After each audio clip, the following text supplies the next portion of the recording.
back, relax, join the chat, and have some fun. Mr. Postile knows how to have fun. Oh yeah, we will begin shortly.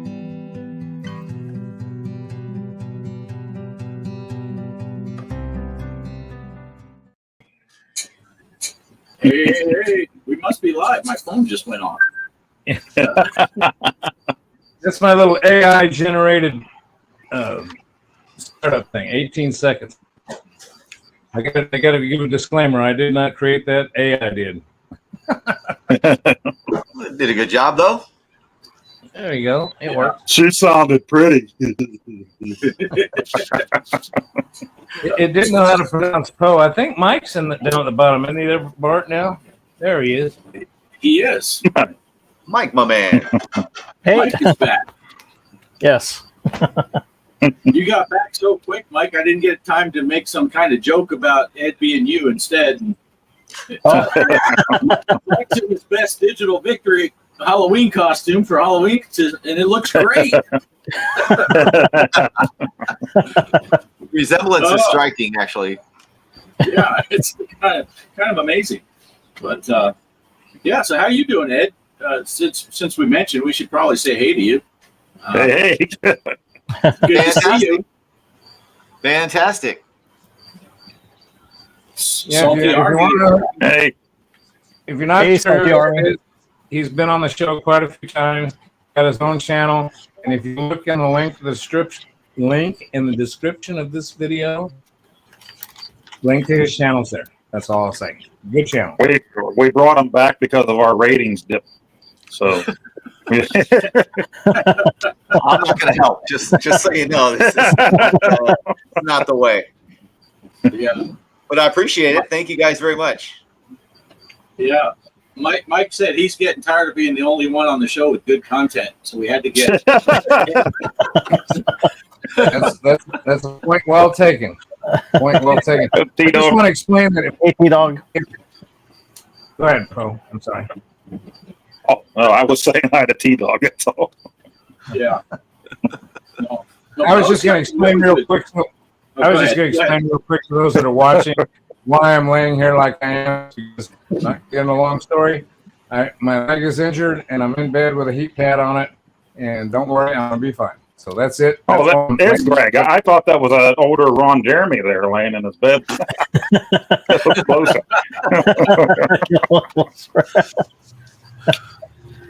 Oh, that's yeah. Greg's a trooper though. He's not feeling well, but he's here. So we've both been there. It's tough. Yeah, I'll be fine. Yeah. So, Mike, you got your boy all set up? He's having his big evening tonight. Yeah, I just dropped him off to go play some putt golf. So he's excited. See, I only partly read. I said I think he took his boy bowling or something. Close. Involved putt bowling. Yeah. Yeah. T-Dog says, "Get better, Greg. Get better." Appreciate it, guys. Yes. Yeah. So Mike's had enough. He's like, "You can lose bowling with putt. I'm out." And now he's taking up for ice cream. He'll be right back. Oh, right. You chased him off. I hope you're happy. Right. Don't even talk about ice cream. Poe was posting pictures. What was that? Salted caramel pretzel. Oh, Sunday yeah, chocolate pretzel. Ooh. Yeah, wanted to go and visit my daughter. My daughter got a new apartment this year, so we went up there Wednesday. And, of course, the first stop before her apartment was the ice cream place. We all knew where that was, so we told her, meet us there. Why use Google or anything to find her apartment? We know where the ice cream place is. So Exactly. Right. Oh, that sounds great. Yeah. He sends a picture of it, and I'm like, I don't want to go to an ice cream place, but there's not one within 2 hours of my house. So. I think we only have a Baskin Robbins here. I got a question for Bart. What is within 2 hours of your house? What's within 2 hours of my house? Not much. Not much. Yeah. A bunch of bushes and some dirt and mountains. You could change that though. You should have Kelly build a lemonade ice cream stand out by the road near your house and Right. advertise. That's right. Yeah. Yeah, at least 2 cars a day drive down that street. Right. Yeah. Yeah. Well, the main street out here, I think there's about a dozen houses that have people living in them. But some of those go the back way to town because it's, we're our spot is in the middle almost of five miles of dirt road with a paved road on either side. So people that live closer to the back end, they'll just go to that paved road. But there's about a dozen houses back here that have people, and then there's probably another half a dozen to 10 properties that people will use like for a campground, privately owned. They'll just come out a couple times a year, stay for a week or so, and but don't actually live out here. Because they come out here and they're like, "There's nothing here," and they leave again. That's probably the best place to have a camp then, would be where you don't have to worry about going out to mow the grass. Right? Right. My father-in-law had a camp for years, miles from here. And a lot of times he got so tied up with work, when he finally got up to his camp, all he did was mow all day and then go back home and get ready for work the next day. Yeah. But rumor has it, this whole area out here, several thousand acres, used to be kind of not like grassland you're going to find in Kansas or something like that, but it was fairly grassy out here. But then they started letting people free range their cattle and horses out here. And, in the desert, that's one thing. If you lose a patch of grass, it just doesn't come back. It's not like, you live places where it rains a little more often. You can tear a big chunk of your yard out. Grass will fill it back in. Out here, if it's gone, it's gone. And so it's just dirt, bushes, and cactus. That's about all that's out here. But yeah, it's pretty cool. Looks like Cannabis Kid here and Brooklyn Menace. Cannabis. Yeah, Brooklyn's here. Cannabis in Brooklyn. Menace is here. Good to see you. Yeah, lemonade stand, nice. My next door neighbor lady in Phoenix, she got a golf cart so she could sell snow cones. And she'd go park right outside the elementary school. So I knew a guy that used to do that with candy, just a plain van. He didn't sell it though. I don't even think there was really candy there. there is an ice cream place in town. Boots and Scoops. I've never been there.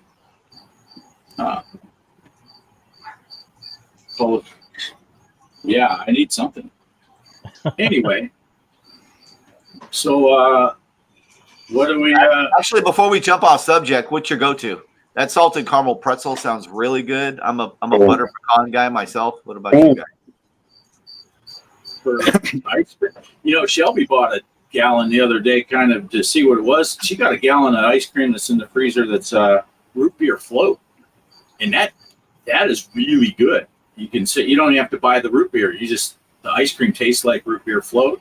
Wow. And I'm kind of digging that because, yeah, before that I was kind of a Rocky Road, stuff like that. But what about you, Mike? What's your ice cream go-to? Well, I typically like world-class chocolate, but I did try something from, was it Dairy Queen? It was the Peach Cobbler Blizzard. Oh, yeah. And I love that one. And typically I don't order like fruit ice cream, but I do like the Peach Cobbler. That was pretty good for something different. Good. Yeah. Now, I do got to say, if I go to like a Dairy Queen, I'll get that, what is it? The peanut butter parfait, but I put caramel in instead of the hot fudge. Yeah. Or the chocolate I have it made with caramel. That's how I do it if I'm going to an ice cream joint. What about you, Greg? If I go to the ice cream, I'm in agreement with Mike about the chocolate. What did you say you call that, Mike? World-class chocolate? Yeah, world-class chocolate. Or anything that I just love chocolates. Now, there was a chocolate, when you talk about one with fruit in it, surely you this Byers ice cream that had chocolate and cherry in it. Ooh. And, that sounds good. Really chocolate cherry. Yeah. That's pretty good. That's pretty Right good now, my favorite go-to though is, of course, I'm having trouble getting out of the house. It's terrible just to ride in the car, but we've been going up to Wendy's, is not too far from us, and that $1 Frosty, pretty good little treat on a hot day. So. Yep. Yeah, it's hard to not stop at Wendy's when you drive by and you know they got them dollar Frosties going on. Yep. Yeah, they're good. It's hard to screw up a Frosty. You know, Ed, you brought up the the butter pecan, right? Is that what you said? Yep. Now, I used for a while there. I was getting into simple cookie recipes, and I found out this recipe where you take a box of cake mix. Hold on. Go ahead. Okay, a box of cake mix. Cake mix. Stick and a half of butter and 1 egg. And then you mix all that together. And you can put in any kind of chocolate chips or whatever. So I tried a butter pecan cake mix, and I put butterscotch chips in it. Those were phenomenal cookies. Wow. They came out just unbelievable. And then I took some to work, and one of the girls at work, she said, "That is the best cookie I ever ate." Until the next week when I used a triple fudge cake and put the Annie's mint chips in it. And she goes, "Okay, those other cookies were really good, but these are the best cookies ever." And I'm like, "Wow." That's butter pecan cake. But yeah, stick and a half of butter and 1 egg, and you make cookies out of it, and it's brilliant. Bake them at 350 and just keep an eye on them until they look done. Yeah, just kind of bake them as a generic cookie. And then another thing, if you like simple recipes, if you like pumpkin pie and you like muffins, if you take a can of the pumpkin pie mix in a can, just a regular 15-ounce can, and a box of spice cake, and just mix the two together. That's it. And then put it in a muffin pan and cook it with the instructions on the box for the cooking time for cupcakes. And you will get pumpkin muffins that taste like pumpkin pie. And it's not the pumpkin mix. It's just the pumpkin, straight pumpkin, like you would buy, make a pumpkin pie and then you put your own spices in it and use a spice stick. Just the two ingredients. You pour the boxes. Unbelievable. And they come out moist and really good. See, this is the baking section of our gaming show. I was going to say, we jumped off track here and I apologize, but I want to comment real quick. We had a little plastic tub of like little cinnamon roll pieces from Costco or Target or whatever. And they were really good, but there was no frosting or anything at all. It was just the thing. So they're a little dry, right? But I happened to be going to the grocery store and I picked up a can of cream cheese frosting, and I just started eating them with, slathering some of that on there. And it was some of the best stuff in the world. And just on a whim, I had a old piece of shoe leather and I put the frosting on that, and it was still great. So long as you have cream cheese frosting, you're good to go. Yeah. I used to joke around. I worked at that grocery store in Arkansas, and I would have little old ladies that would come in and ask me for baking recipes. They're like, "You got anything new for me?" I'm like, "Try this." But I gotta mention something about the pumpkin. I'll change the subject, but stay on subject. Ed is an owner of Chihuahuas. I know Bart's had some Chihuahuas. I know Mike's got a cat. I know. So we all got dogs. I got Betty there, the Chihuahua. We feed her pumpkin puree, and I read up on it. It's actually good for their digestive system and stuff. And of course, any excess is too much. But boy, you open a can of pumpkin out like that puree that you make a pie with, and put some down there with her, and oh my God, she just loves that stuff. I have heard that. Yeah. Pumpkin and pineapple. Pumpkin and pineapple. That's the two things I never thought I would have seen them save it. Good for them. Nice. So, do we want to talk? What do we want to talk about? Do we want to talk about the tournament from last week? Yeah. Well, I just remembered, so I wouldn't have dead time to pull up my picture of this week's pinball tournament, which was FX3, Indiana Jones. 3 people participated. Bart had the lead. Why Greg wants to bring this up. Well, sure, but Bart had the lead for a long time, and oh my goodness, I'll tell you what, I played and played and played and played. I finally got the lead with 189 million. Bart's got 182 million, and I'll tell you what, I didn't have him beat until the bonuses at the end, because I said, I didn't get him, and then when the score finally flashed up, I said, "Oh my God, I did!" So it was me, then Bart, and then Pixelatorium got a measly 172 million. That's actually a dang good. So It's a good game. That's a great game. that's the results on that, and I won't try to give anything away, but we're doing something a little different this week. Mike's going to explain that later. So, hold on. Before we move too far, Kelly is pointing. We started it talking about that salted caramel thing that Poe ate it. The one you ate that day. But what is your favorite? We never got back to that. I never get a chance to get a favorite because every time my wife sees one of the local places is having something special, like we're going. I blame her all the time. But that one that I had last Sunday, wow, I stopped at 2 ice cream places last week. It's getting bad. But last Sunday they did their once a year pumpkin where they actually get the real pumpkins and they make a pumpkin parfait. And it has the caramel in it and the graham cracker crushed up in it. And so we look forward to that one every year.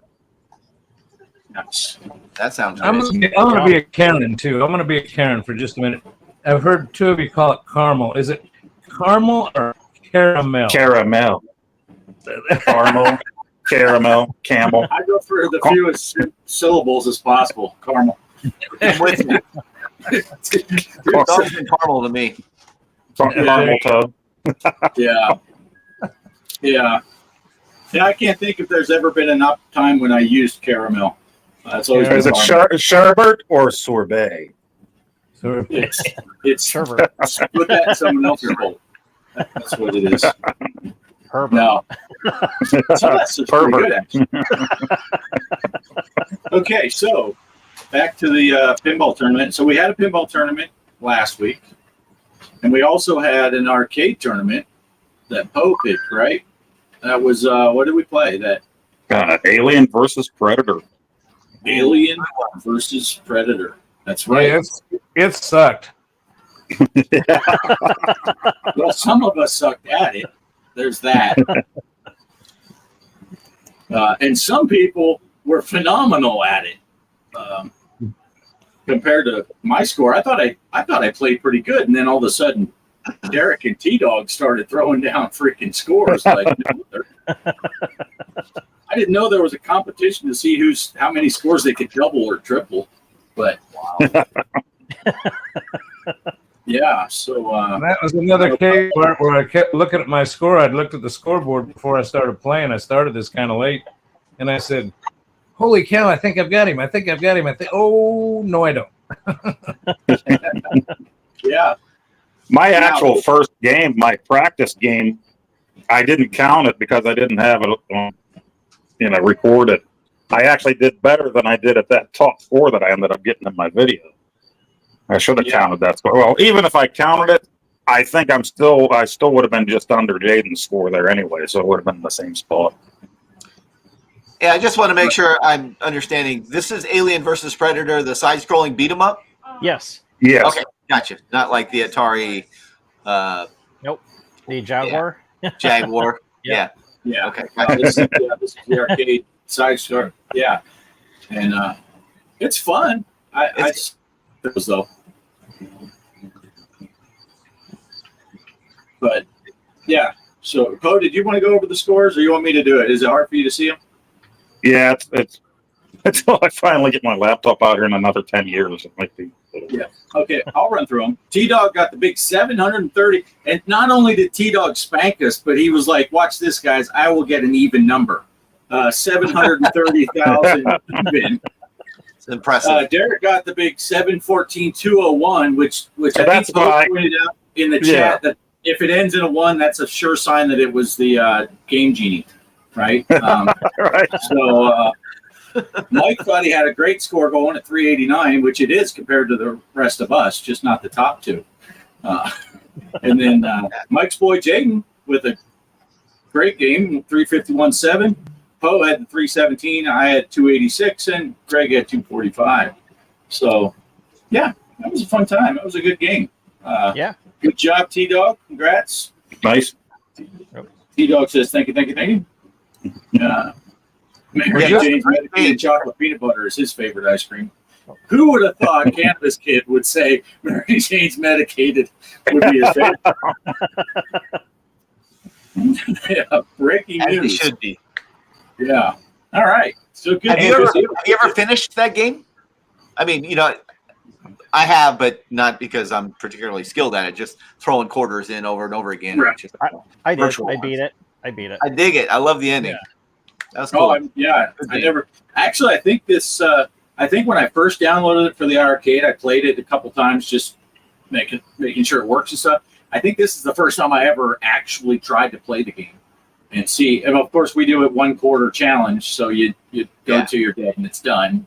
And Kelly actually said, she goes, "Man, this would be really fun 2-player." And I'm like, "Well, let's go." And she's like, "Sometime, not necessarily right this second, but no." So I'll probably try to get Kelly out here and play it, see if we can't go all the way through it. I want to play it again.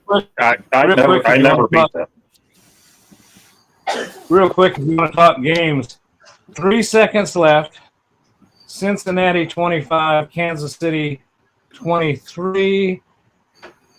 How many seconds left? They took it away, but Butker's about to go for a 35 or 40-yard field goal, which is a chip shot for him. This 3 seconds left. They're down by 2. Here we go. So I'm going to know here as soon as they get done lining up. He's lining up. This kid, highest paid kicker in the NFL. Don't miss it now. Wow. I think he made it. My wife's TV's ahead of mine, and I heard her screaming downstairs. Right through the freaking middle. Right down the middle. Nice. Nice. Okay. I'm done. I'm happy now. Right. I thought you were going to be all excited because Caitlin Clark got 35 points today.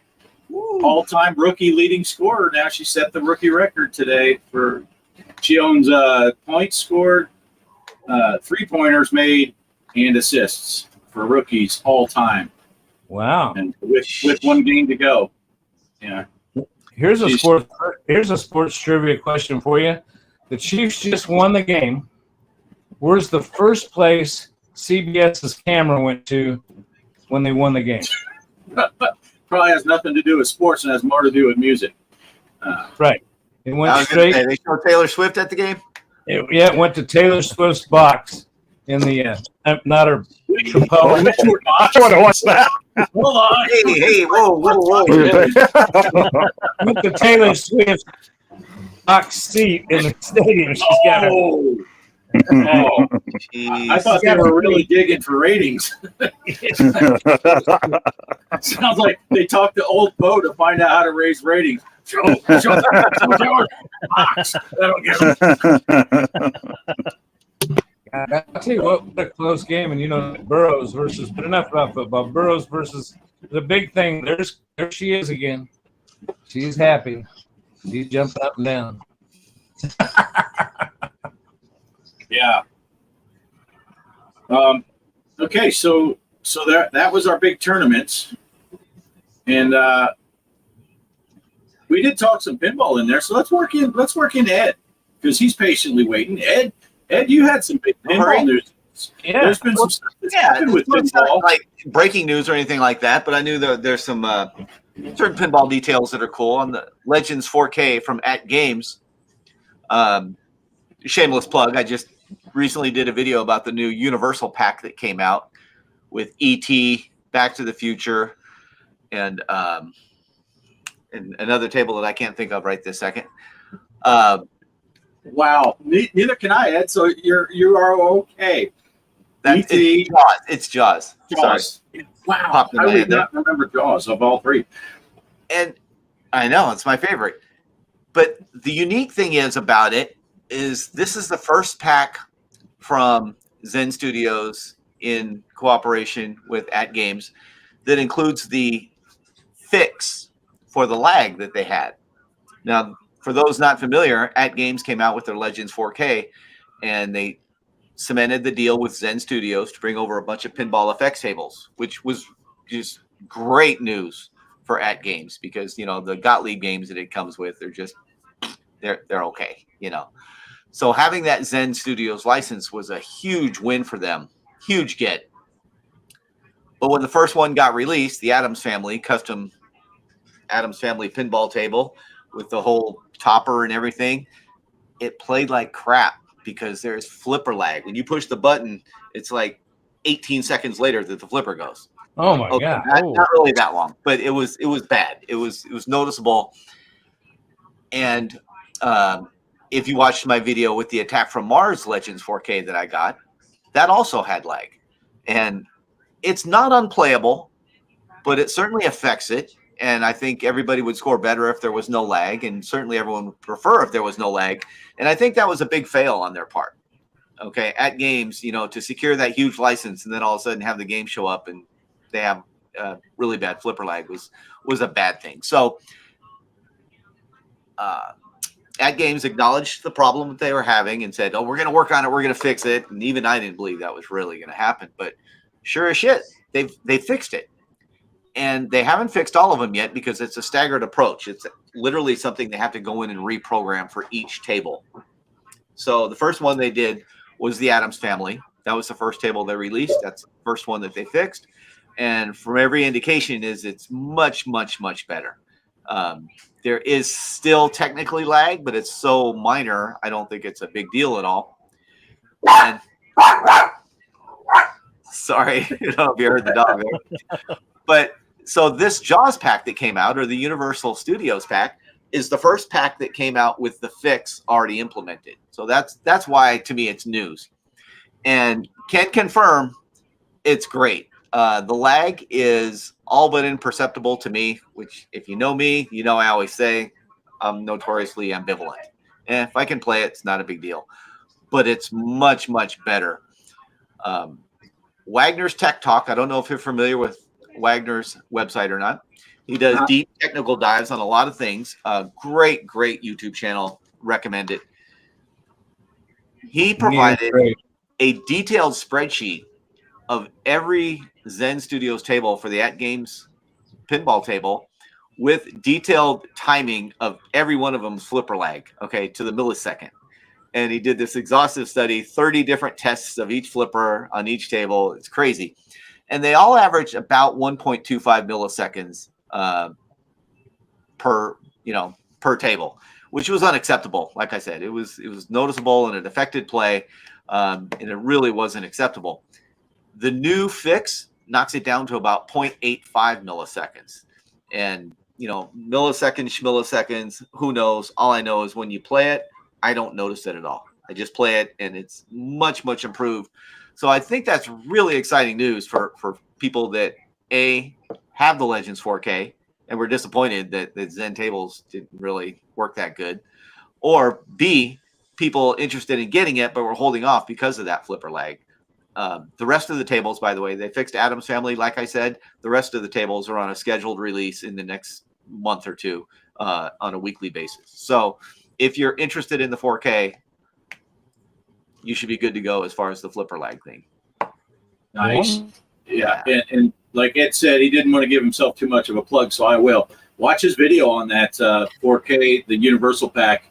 It's a great video. I did watch it, Ed. I didn't leave a comment. Sorry. It was one of those, I'm watching it, and I'm like, a lot of times I watch YouTube on the TV, which I can't leave a comment, and then I have to get my phone out and pull it up and leave a comment. And I had watched one of Poe's videos, and I'm like, fuck him, I'm not commenting. So I was kind of in that mode still. No, something came up while I was watching that, and I never pulled it up on my phone until you just started talking about it. I'm like, crap, I never left a comment. Because, you know, I usually am at least to say, hey, good job, buddy. But it's a great video, as all of Ed's are. If you're not familiar with Ed's channel, Digital Victory, go check it out. Like Greg said, the link is in the description. Appreciate that. Very, very informative, and we're all jealous of him, and we think he's a jerk because he has a 4K, and we don't. But other than that, he's a nice guy. Well, I want to say something real quick. Ed also mentioned Wagner's Tech Talk, and I'll tell you what, I've been watching him for years, or as long as he's been around, because I'll tell you what, you want to know a guy that I like him because he can.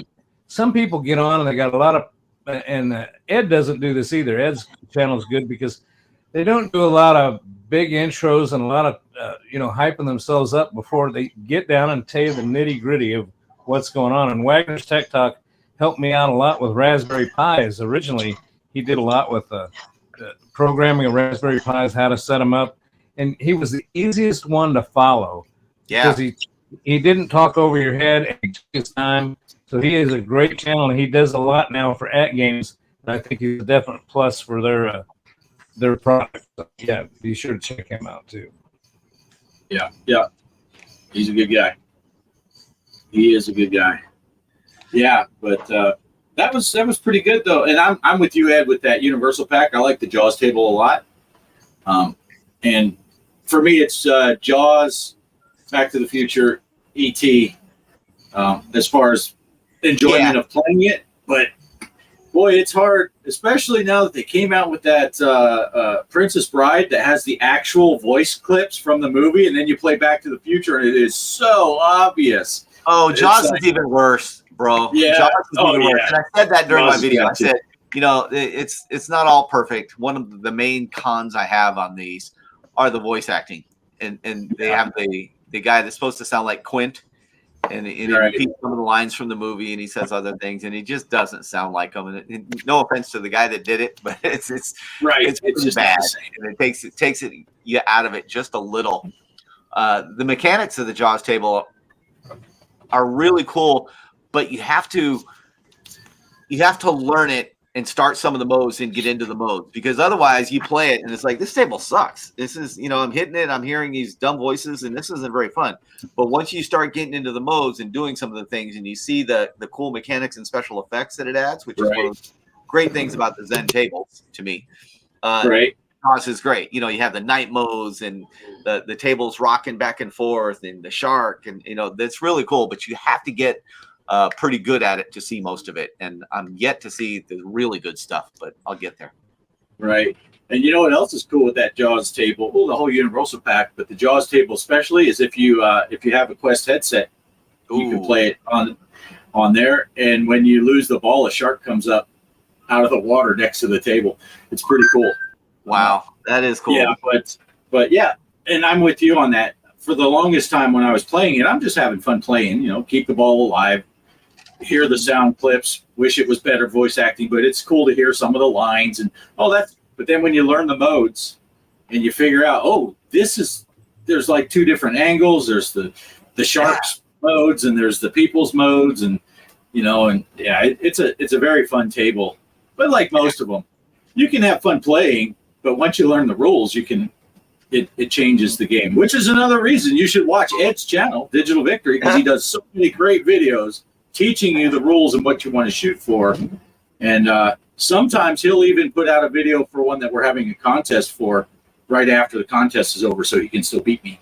But no, it's a great way to learn. Bart. One time I did that.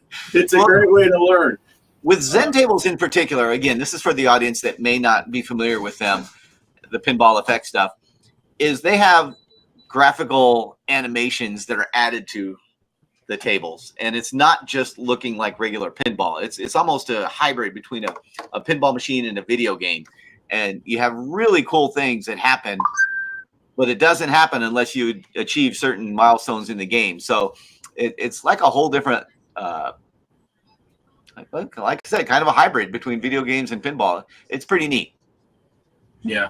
Hey, Derek's got a question there for you, Ed. If you get an Adam's Family 4K table in a few months, will it be updated without it'll be pre-updated if you were to get? That's a great question. I would say yes. I don't speak for them, but absolutely, because mine literally had an update before I could play it in order to see that improvement. So yes, I would venture to guess yes. I would be shocked if they aren't pre-doing the update from this point on. Absolutely. Yeah. And that's Arcade, who's all about claw machines and the pipes. Oh, that's cool. He does a channel about claw machines, and they made a game. That's cool. Awesome. And yep, T-Dog, exactly. That's exactly why. And for whatever reason, they decided to pay the extra cash and get the real voices for Princess Bride, which is awesome. Again, though, Princess Bride sucked when I first played it. I was like, dude, this is what's going on here? This is boring. Yeah. And then all of a sudden, boom, I get up and they're doing a sword fight. And I'm like, ooh, this is cool. Yeah. So it really encourages you to learn what you're supposed to do and get some of those modes initiated. Very cool. Right. And Tito, this isn't only a Zen thing either. This happens with real pinball machines too. They have made pinball tables that were for big IPs and stuff like that, and the actors may not give the rights to have their likeness on there. So you'll be like, that doesn't even look like Mel Gibson. I'm just picking a random name, a Lethal Weapon table, and you'll look at it and say, that doesn't even look like Mel Gibson's. Like, yeah, because if they made it look like him, they'd have to pay him. Yeah. I don't know the Lethal Weapon. It just was the first movie that popped in my head for whatever reason. But yeah, so it is a thing with real pinball, as well as it's not only a Zen problem. It's licensing, and there are some tables that they just never see the light because they can't get. I think that was a thing with Friday the 13th for a long time, and it still might be. There are different people that have the rights to the movies than have the rights to Jason Voorhees, than people that have the rights to the image of the hockey mask and all that, and they can't get the three to agree to get an officially licensed Friday the 13th pinball table. And I don't know if that's ever been resolved, because how that happens, I don't know. But three different companies are part owners of Friday. That's what killed the Friday the 13th game. It was out for all the systems a few years back. Yeah. The guys that made that game, the developers, said they probably could keep going with it, but since there were other conflicts and court cases going on, they're just like, we're done. You know, they were supposed to have all these different maps added to it and all kind of stuff, and then at one point they said we're done making new content, and then I think it was just this past January they shut down all the servers for it. So, wow. Yeah. It's crazy how you're talking about one interview. I forget where it was at, but it was on TV. Harrison Ford was being interviewed, and they started asking about his likeness. You know, lunch boxes. You know, Xbox. I was just messing around with it earlier today. I was doing nothing but sitting, and there's an Indiana Jones table on there. And Cheryl said, "I can't," or Indiana Jones game. She says, "I just can't believe how much that looks like Harrison Ford." But in this conversation this reporter was having with him, they said, "How much do you get off your likeness?" You know, just you know, kind of. You could tell it bothered him. He was asked, and he just looked at him. He says, "More than you'd ever know." Wow. And I'm not going to answer. You know, I mean, just off his likeness, he's bringing in a fortune. So that backs up what you guys are talking about. I mean, make a fortune. Well, that's interesting, and that's one of the benefits of the VPX tables over all the others, because we're playing these tables that we download off websites that people make, and they have these full video pup packs that play while you're playing pinball on the back glass. You got movie scenes, you got the actual real voices of the actors. The recent Jaws table from VPX, in no relation to the Zen table at all, but I downloaded that and played that recently. And that's got full clips and music from the actual movie. How they get away with that, I don't know, but it's pretty cool. Yeah. My favorite pup pack, Baywatch. My favorite pup pack is they're running in slow motion. They're running in slow. Well, I would guess, Ed, the reason probably they get away with it is because they're not charging. I think if someone started charging for those VPX tables, suddenly every studio and they would be coming after them. And so probably for now, they're just like, all right, we know you're there. Don't push it. Interesting. Okay, that makes sense. I think you're right. That would be my guess. Because usually if there's money to be made, people come out of the woodwork. If you don't believe that, just try to put out any video with any game that has anything Star Wars related and have more than 1.8 seconds of music in it. From any of the Star Wars themes. you will have, I think I'm not even done uploading the video yet, and I get a copyright notice for a Star Wars video. It's like I'm recording the video of Star Wars pinball, and I'm like, get a phone call. Hey, you're gonna have to pay us if you. But one of my recent videos had and I think it was Star Wars actually, and I I muted it out, and on the video it just says music or generic music added to avoid copyright. I just had a little disclaimer right on the screen for that reason. Right. So yeah, we all deal with that. I think, Ed, and maybe you know, isn't there one? Didn't someone put out a pup pack for one of the Elvira tables? Did you see that? Ooh, I have one. Don't know. One that I don't know is a pup pack, but I have one where when certain things are happening, she'll say like, somebody asks her, "How?" I've never had any complaints. Yeah. Right. I thought I saw someone made a mod that had a pup pack involved with Elvira, but I don't know. And of course, if you search on the sites, you can find the nudie patches where all of her drawings are topless. But Sure. Those are out there. But I thought I saw it because I had to reinstall everything on my machine, so I had to go back and get tables that basically the hard drive that I had all of my stuff on failed. Ooh. And at the same time, it was when I got a new computer, so I just started from scratch. So now I'm having to download the tables again. And I thought I saw someone made a pup pack. It's not official, and there's not like a place, on the back glass, because I think they just kind of put a chunk on the back glass, like where the video would play, but it's covering part of the normal back glass or something. And I don't even remember which of the Elvira tables it was for. But usually if I want the adult-oriented stuff, I don't bother with the website. I just contact Post Style. He's right there. Right. Yeah, he has all that stuff. He has all that stuff. But, yeah. I was just thinking, Greg looks like he's ready for some Netflix and chill over there. Yeah. I thought I just Googled. Nudie patch. Wait a second. Yeah. You were having a pot pie?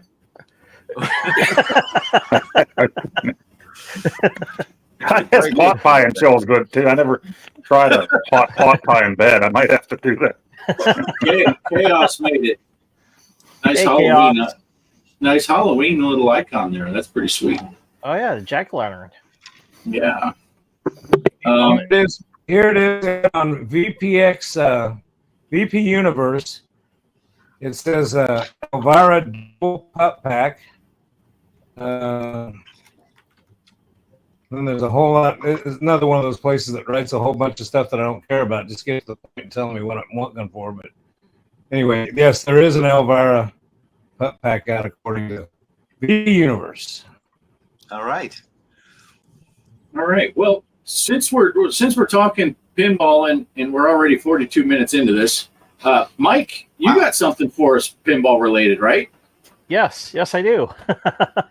Yeah, I got Star Trek, the Stern pinball. So I played it last week, and I got the video. So if you guys want to watch it, it's going to be a kind of a short documentary, and also my playthrough. So the score that's posted towards the end will be the start, and I also put the rules and stuff so everybody knows what's going on with that tournament.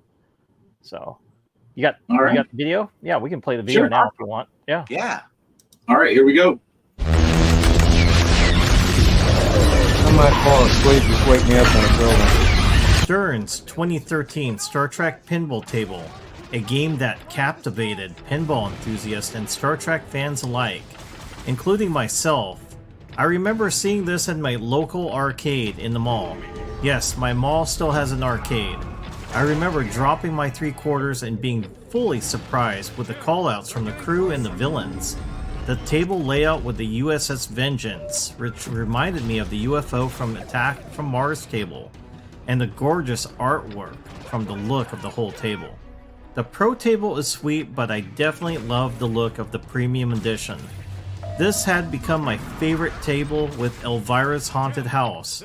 Designed by the legendary Steve Ritchie, this table brings the excitement of the Star Trek universe to life with stunning visuals and engaging gameplay. The Star Trek pinball table was developed by Stern Pinball, one of the leading manufacturers of pinball machines. Released in 2013, it was the 4th licensed Star Trek pinball machine. The design team includes Steve Ritchie, known for his innovative and fast-paced pinball designs, and illustrators Greg Ferris, Kevin O'Connor, and John Yusi. The programming team featured Lonnie Ropp, Tanyo Kleiss, and Wei Sin Cheng. Some of my favorite Steve Ritchie tables include Star Trek The Next Generation, Elvira and the Party Monsters, and Elton John from Jersey Jack Pinball. The table is renowned for its immersive features, including custom speech by actors from the Star Trek movies, LED lighting, and a dynamic playfield that replicates iconic scenes from the franchise. Players can engage in missions inspired by the Star Trek universe, battling against the USS Vengeance and other adversaries. Since its release, the Star Trek pinball table has been celebrated for its high-quality design and gameplay. It remains a favorite among pinball collectors and players, often featured in tournaments and pinball leagues. The table's enduring popularity is a testament to its well-crafted design and the timeless appeal of the Star Trek franchise. If I could only have one table, this would definitely be it. Okay, before we do our final thoughts, let's play one game for coin-ops and consoles for this week's Pinball Challenge. If you want to play, please visit our Discord and you can post your score on the Pinball Chat section. Take a photo of your score and send it to that section. You can purchase the game on Steam, PlayStation, Xbox, and Nintendo. Steam has Stern Star Trek for $4.99 right now. Remember, this is for fun and keep it civil in the Discord. Tournament ends Thursday, midnight at Pacific Standard Time.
Christopher, I'm Nero.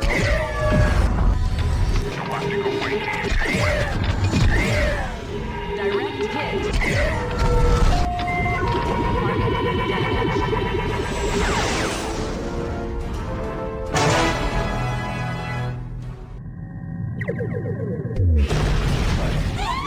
Torpedo locked on us at 320 degrees Mark 2. Nice maneuvers. Foolish human.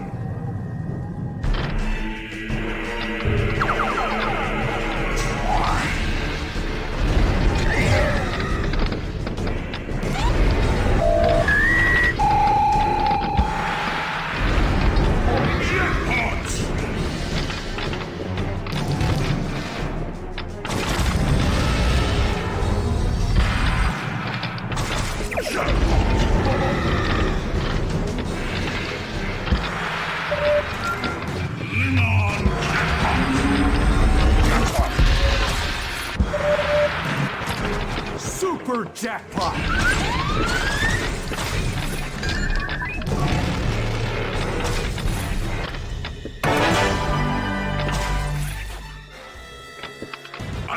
got you for your insolence.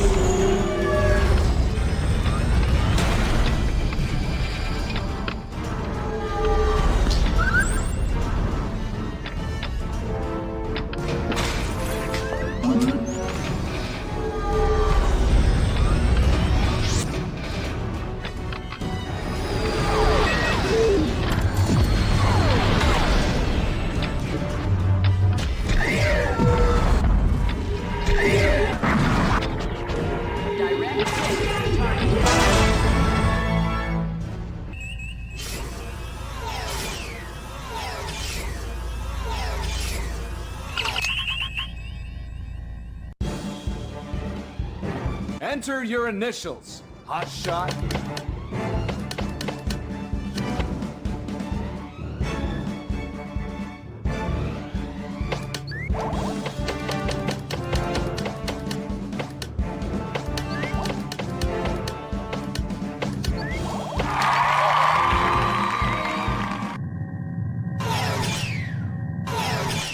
Stern's 2013 Star Trek pinball table is more than just a game.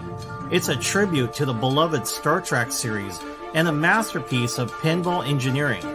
Whether you're a seasoned player or a Star Trek fan, this table offers an unforgettable experience that continues to thrill and entertain. Thank you for tuning in, and remember, gaming is your road to adventure. Take care, everyone. Nice. Love it. I just want to point out real quick, Mike will do an 8-minute short video for a segment of our show, and it's better than anything I've ever put together for my channel.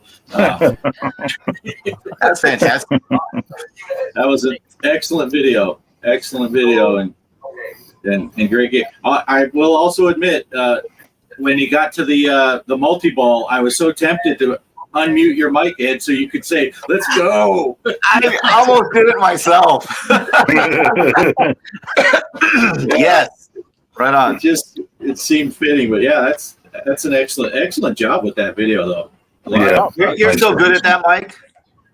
Yeah, oh, thank you. Yeah, I stayed up working on it till 2 in the morning. So I know when Greg messaged me, it's like, oh shoot, I'm still not done because I gotta still edit the video. I mean, if it would have just been a simple gameplay, then it would have been easy for me to just upload the video like, oh, here's my high score, done. But yeah, I figured why not do a short documentary on it since it is my favorite table. Yeah. Do you write a script or do you kind of just go off the cuff? I do write a script, and then it's usually a draft, and after that I kind of this sounds dumb, I'll kind of revise it and stuff. So yeah, the pinball was mine. I wrote that. Yep. Nice. That was great. Well done. Yeah, thanks. And I remember Mike sent me a thing because Greg was going to be busy. Usually he'll upload it to here, and he said he had a busy weekend and he wasn't feeling well. So Mike sent it to me too, and he said, "By the way, I just woke up, and it was yesterday, Saturday, and so I was working. I was like, you just got up? I've been up for 9 hours already." He was up till 2 o'clock in the morning or later working on his video, and I get up at 4 o'clock in the morning. Which is the same time because he's 2 hours. He's in the Pacific. I'm in Central, so I was waking up when he was finishing working on the video. So yeah, not surprising that he was just getting up, and I'd been up for 9 hours already. But yeah, I usually sit here till 2 a.m. without even making the video. I'm thinking about making the video, and then finally. I'm just like, I'm just going to go to bed. I'll make it another day. Well, that's when you're making your OnlyFans content, right? Right. And why are you raising the prices, by the way? Because I'm already spending. We'll talk later. So that's going to be our pinball. That's going to be a pinball tournament for this week, right, Mike? That'll take care of pinball. Yes, until Thursday. Midnight Pacific Standard Time. So, yeah, and that's not a bad price if you don't already own it. Like you said, it's available on all the systems. It's a great price. That's a good little package. They got a lot of good tables on that little pack of Stern tables. Other than the AC/DC table, you can't get that one, but you can get all those other tables. Yeah, highly recommended. I'll be playing that one and making a video for it this week. Is that a Pinball Effects table, or is that a standalone thing on Steam? Oh, that was on the Stern. So if you download that from them, and then you can buy their tables or the packs. Huh. Yeah, it's the Stern. It's a Stern pinball, and it comes with Frankenstein, right? Mary Shelley's Frankenstein. Frankenstein. Kind of the same deal as in. You get one table for free, and then you can buy the individual tables. And I think they have a pack. They used to have a pack where you could just buy them all, which is, I'm like, I knew I would eventually buy it anyway, so I'm just like, just stop kidding yourself and buy them all instead of buying them individually. But it's well worth it. It's a good pack, and but it's a standalone Stern. They're not quite as flashy as the Zen. They don't have all the extra bells and whistles, but it's a pretty good recreation. They play well. Video. It's not. I'm not going to sit here and swear up and down by the newer physics and stuff like that, but it plays great. They're fun. The sounds are awesome. It's a good call out from the actors too, so they're not like other higher seated. There's two. It's weird though. That Stern pinball pack. It depends on where you look, and we've talked about this before. There's one called Stern Pinball, and there's one called Pinball Arcade. They both have the same logos and everything, but they sell different games. For example, if you look at Pinball Arcade, I couldn't find Star Trek, but I could find it on Stern's Pinball Arcade. They're the same program, and it's funny, some of them, both have the same games. It depends on which one you look at. One of them will be cheaper on the other than on the other. It makes it's kind of screwy, but you can find it for the Switch, find it for the Xbox. Well, Mike said it in the video. Switch, Xbox, PlayStation. Yep. Yeah. Yeah, and there's other great games too. Phantom of the Opera and Ghostbusters and Last Action Hero. Yeah, I have the one that's just Pinball Arcade. That's the one I got on Steam. And one thing, if you have a cabinet, I'm pretty sure the Pinball Arcade ones, you can put it in a cabinet mode, but there's no back glass. So it's going to be kind of like, it'll put the DMD up on the playfield somewhere. You choose where you want it. So you can't get the back glasses and all that stuff like you can with Zen, but you can put it onto the cabinet. And that's how I play. I play it on my cabinet. But if you're playing, obviously, Xbox, PlayStation, all those things, the Switch, you can play it in the regular widescreen mode and all that stuff. So. It was a good-looking table. And Chaos mentioned he just got through watching his favorite Star Trek episode. Lay it on us. Which one was it? Favorite Star Trek episode. And that goes for all of you to, chime in if you got a favorite. Well, I want to say I just finished watching something that I don't remember if I mentioned last week or not, but I just watched You Can Call Me Bill. It's a documentary about Shatner. And it has a lot of Star Trek past episode clips in it. Great. I would highly recommend this movie if you're a Star Trek fan or a William Shatner fan, because it is really shows everything from when he started out as an actor working in Westerns, clear up to him going up in the Blue Origin space capsule. So it's got a lot of avid horseback. 90-some years old, he was out riding horseback when they interviewed him. Yeah, I will definitely check that out. You Can Call Me Bill. That's the name of it. Yeah, I'm trying to see really quick because Derek said something about which DLCs are available on which, and I'm trying to see if I can find the list of DLCs for the one I have. But yeah, and of course, when Shatner went up on that rocket, I got interviewed by 3 different news companies because we were out there to watch it, and nice. Yeah, it was pretty neat. I can't find the DLC list for it, but anyway, yeah, just look it up on Steam or all those other ones and see if it's on there.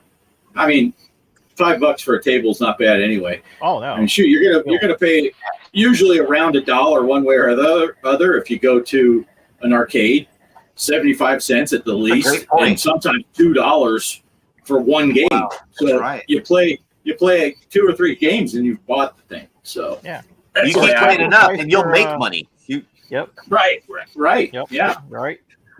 Yeah. Hey, Derek, that's a good one, Derek. My favorite, by the way, is the Star Trek original series, Balance of Terror, where they first encounter the against Romulans. That one Yeah, was a right good on, one. Mike. Okay. Yeah, mine's the Trouble with Tribbles original. Oh, that's Yeah, you love mine. that. Mine. I love that one. Trouble with Tribbles. That's my son's favorite too. Well, the good part with the Tribbles is then you get a revisit later, right? With when they go back in time with the new crew from the Next Generation, right? And they ended up on the Deep with the Space Nine. Tribbles. Oh, Yeah, it was Deep Space Nine. That's right. Yep. Yeah, it was Deep Space Nine. They went back into that episode. Yeah, that was interesting. Yeah, Love that. Yeah. They even Great had a shows. short. They even had the short on it, Bart, from was it Strange New Worlds? I got to watch it. It was called The Trouble with forgot what Edward, I think his name was, and he's the one that made the Tribbles breed, where they get pregnant when they're born. So it actually explains that and how they ended up in the Klingon homeworld. Oh, nice. It's pretty funny, and it's the actress, the captain that plays on it is the one that played on Alita Battle Angel, I think. Wow. And she's from Captain Pike's crew, and she gets transferred to a science vessel. But yeah, if you haven't seen it, it's on the short, and it's free on YouTube. That's where I was like, hey, I never seen that episode. I actually watched it on YouTube because Paramount's giving out stuff for free on YouTube right now. Yep. Yeah. Awesome. Now I don't know. I'd have to dig through for a favorite TV show episode, but my favorite movie is First Contact. Oh yes, love that one. Yep. That's a great movie. I love that. I'm a big fan for all the time traveling ones too. Yeah. The episode 4, Voyage Home, was it right where they go back and get the whales? Whales. It had some cheesy lines in it, but that's one of my favorites of the original movies. Of course, Wrath of Khan, but yeah, right. Yeah, but They are not the hell your whales. right. I love that movie. Yeah. If nothing else, just for when Spock puts out the punk rock dude on the bus, and he, yeah, but that's that opening battle with the Borg in First Contact with all the ships and Riker with the Worf. That's a tough little ship. Little. That's right. Yeah. And yeah. Love that one. Great. Yeah, great stuff. But anyway, so yeah, that's the big challenge, and everything will be up on the Discord channel. If Derek's on top of things, it'll already be posted over there, but he's probably a slacker. Did we also have a arcade console challenge this week? Are we going with that one you picked earlier, Greg? Yeah, and I'll try to get a video made on it, depending on how long I can get down to my office and get one. Kind of hard to record stuff, but yeah, Ice Climber. And let me just look up the image I've got up here. Yeah, there's just one version of the game to play. Of course, like we always said, no continues. You know, we're playing it. Just play it till you lose all your lives, and then post your score. And it's a nice thing. It does seem to have a nice screen at the end that you can capture your score after you put your initials in. So, and just put it on the Discord under console. The pinball is going to be under pinball, and the console, we do arcade and console. This is the console one. And Ice Climber, I don't know. It's one of them that is on the Nintendo's championship challenges. They feature on that, and I was playing the challenges the other day, and I said, I wonder if I've got that full game, and I did. Well, Switch has it on their online service. If you're an online member, it's on under the NES systems, and I played it for a while today, and it was fun. Good game. So there you go. Nice. Excellent. So there you go. Ice Climber NES, right? Yes, sir. NES, and does it have like an A or B? We're just playing the A game or whatever. No, that's what I did. Take a picture of the beginning screen, and I don't believe there is a choice between the A and B. And if I'm wrong, it would be the A game. But I don't. I took multiple screenshots of that, on my phone, and I don't see any screenshot that shows a choice to be had. Okay. No, you're I think right. it's Just two. one or two players I'm looking at right now. Yep. Nice. Nice. Excellent. I was going to say something real quick because I don't know if I'm going to last very much longer. I think this leg's going to sleep now.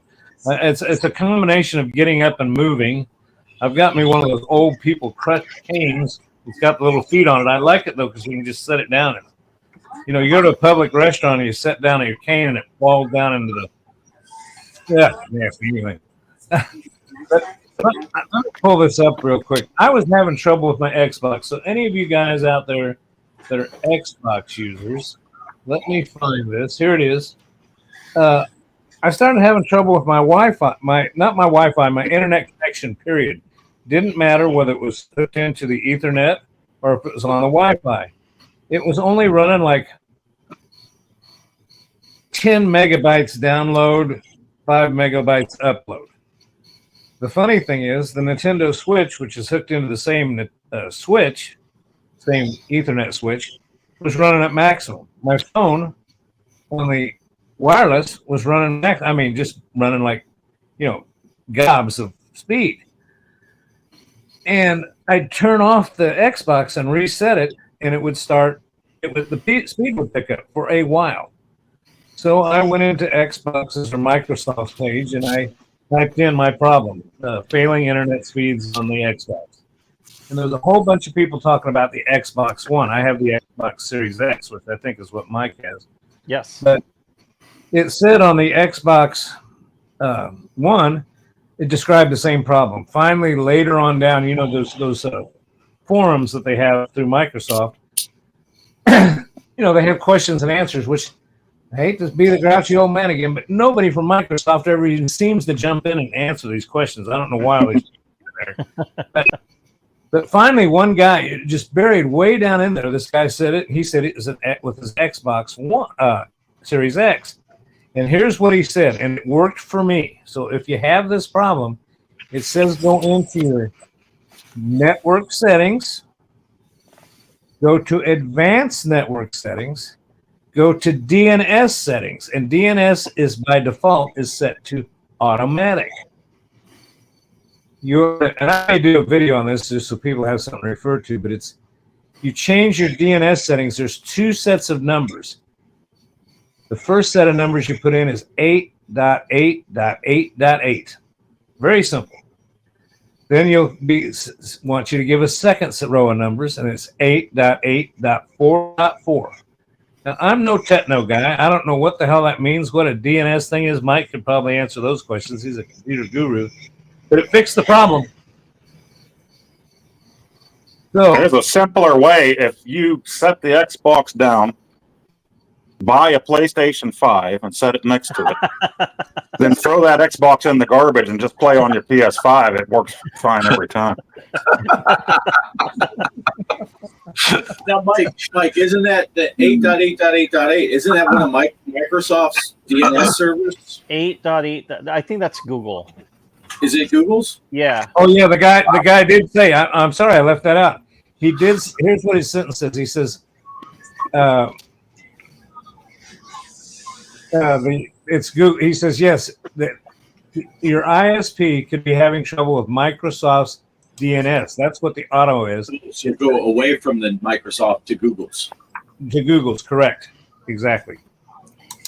Yeah, that's weird, Greg. Mine's like fine. I don't have to. It's set to random when I connect to the Xbox Series X. So, yeah, really weird that you're typically when you have problems like that, either you got to kind of reset the Xbox. Sometimes a restart would help, or usually it's the cable. Sometimes the cable's bad and you just replace it. Well, what I did in this case, Mike, is I switched the cable between it and the switch.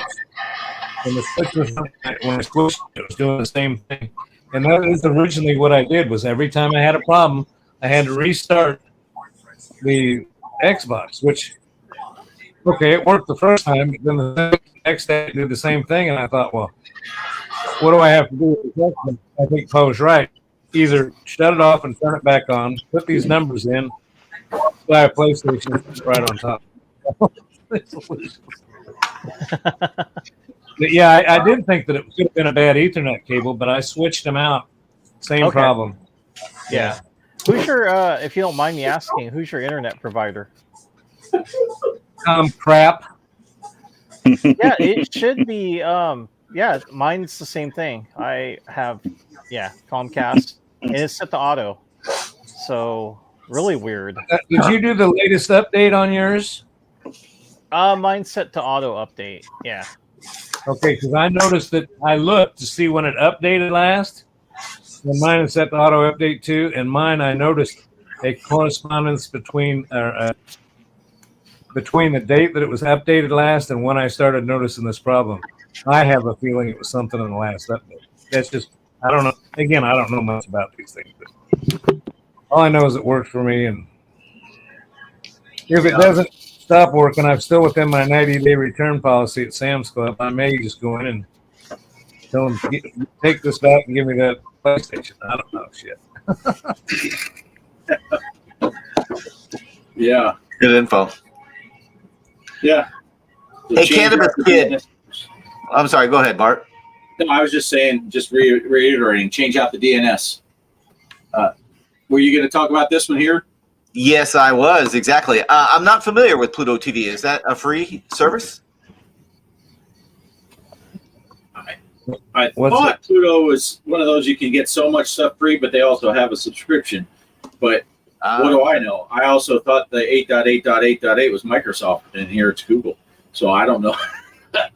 But I think it's one of those kind of like Tubi and those where you have so much that's free, and then okay. But you can also pay for a subscription service. But that sounds awesome. What he wrote there. Yeah, I'll be watching that online. All for Star Trek. Nice. Fantastic. Yeah. Good info. All right, so we lost Mike. You may have had to go. He started messing with his settings, and yeah, he changed his DNS, and we lost him. I thought you were going to tell me when you told me how to fix it. You went a completely different direction. I thought you were going to do what I tell people. You know, my such and such phone isn't working. First thing you do is fill the sink full of water. Then you hold it underwater for as long let it drip out and see if it works. Right. Yeah. brutal. That's hilarious. Or format C on your computer. Just go to a. Oh, right. Yeah, that fixes everything. Yeah. But speaking of fixing stuff, Poe's been a working machine on his iArcade this week. There was a long time where me and Poe we had things going. We were on the same page, and now Poe's iArcade is 17 notches above mine. What all you been doing, Poe? Well, I put the new BOE monitor in there a week or two ago, and that made a huge difference for me. You know, glancing down, I had bad washout on there. I cried around like a little girl to you guys about it, but you know, the games were still playable. But when I saw they Buy Stuff Arcades had this replacement monitor for it, I just went for it, and it's like night and day. You know, the colors are brilliant, beautiful. We lost Gregory.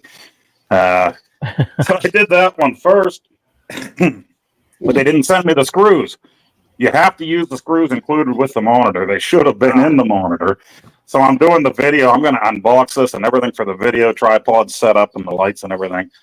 I rip it open, and I'm even showing you guys where it says use only supplied screws. They have them stickers next to each screw hole, and there's no screws in the whole thing. I'm like, no. I'm looking in the box. I'm like, well, there goes that video until they can send me a bag of screws from Canada to here. And that was Labor Day weekend. That was a Saturday evening. So I'm like, okay, we're not getting it Saturday, Sunday. Monday, they're not going to mail it out. And my Viper was coming that Tuesday. So I didn't want to put that Viper in, then have to rip it back out again, unhook everything on it, put the new monitor in, then put the Viper in again. So the Viper was on hold. What's a Viper? That is from Thunderstick Studios. It makes it so you can switch from the iArcade software over to like Batacera, but they have the arcade on it. You can put all the different consoles and everything. Gotcha. Awesome. You can download and scrape everything through Wi-Fi with it. So whatever game you look up, you hit the button. The and short download. answer, not to interrupt you, Poe, but the short answer, it's like a Raspberry Pi. The Viper is a single board computer, like the Raspberry Pi, but it has its own architecture and all that stuff. And he designed it directly to work with the iArcade and the software. That's what Poe's talking about. It's kind of a plug and play right into the iArcade with this other kit, which Poe had to install, and he has a great video out on that install and stuff. But anyway, go ahead, Poe. Sorry. Oh, yes. I did that video then. And I really don't like making how-to videos because I don't have the setup for it or anything, but I got through those. And then I also bought the actual glass, the protective glass. The iArcades all came with stock plexiglass over them. And then later they offered this glass. They called it the premium tempered glass. We found out later it isn't tempered glass, it's plate glass. But you do get a clearer shot of your monitor once you put that thing on. It's really nice too. So that was my latest video. I just got that uploaded right before we started tonight, I think. And that's really fast to do that. Put that glass in there. So awesome. Yeah, that's pretty much you just got to loosen the screws on the deck, right? The control deck. Just pull it out kind of pull it out. Yeah. I need to do that because I bought my iArcade used, and the only damage that was to it is the plexiglass. The guy had the unit in storage, and it scuffed the plastic plexiglass. Yeah, you try to wipe it, and even with a nice soft cloth, you end up getting scratches on it. Some people were getting like a fog, from the plexiglass gets on it.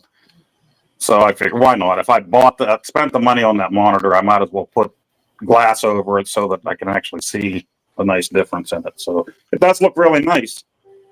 And then I bought the graphics, the original graphics for that Retromania cab, because when we bought Glenn's new control deck, there was no artwork on it. You took out your old control deck that came with the arcade, so you had the plain black deck.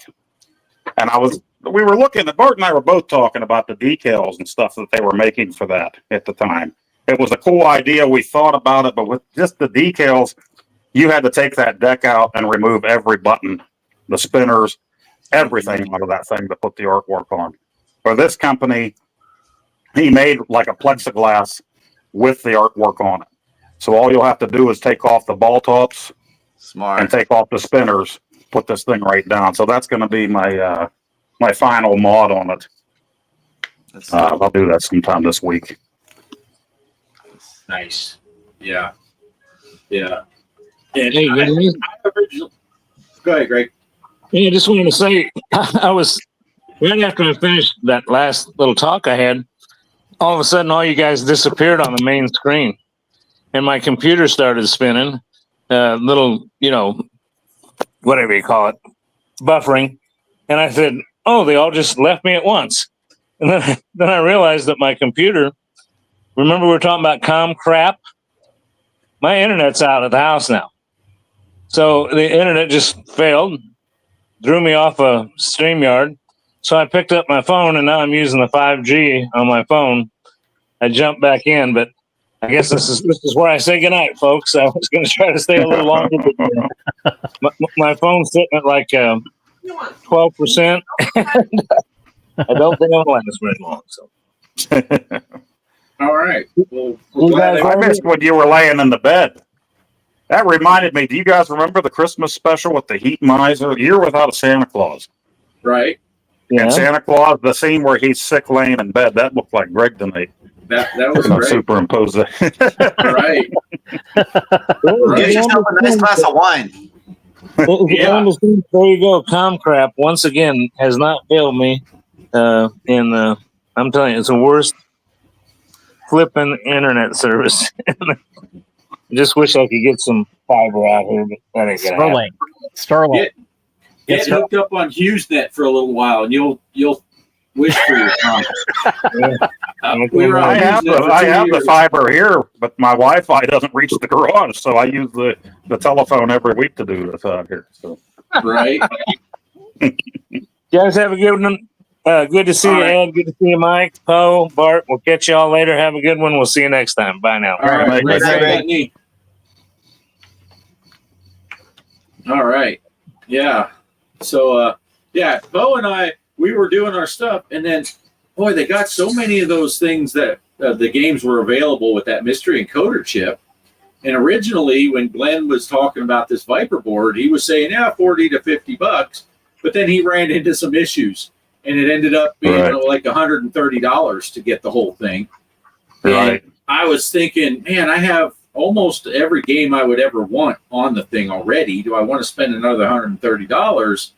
But now, as things are coming out, and they made that arcade back, the front end to it and all that, they made it so easy to download and install games.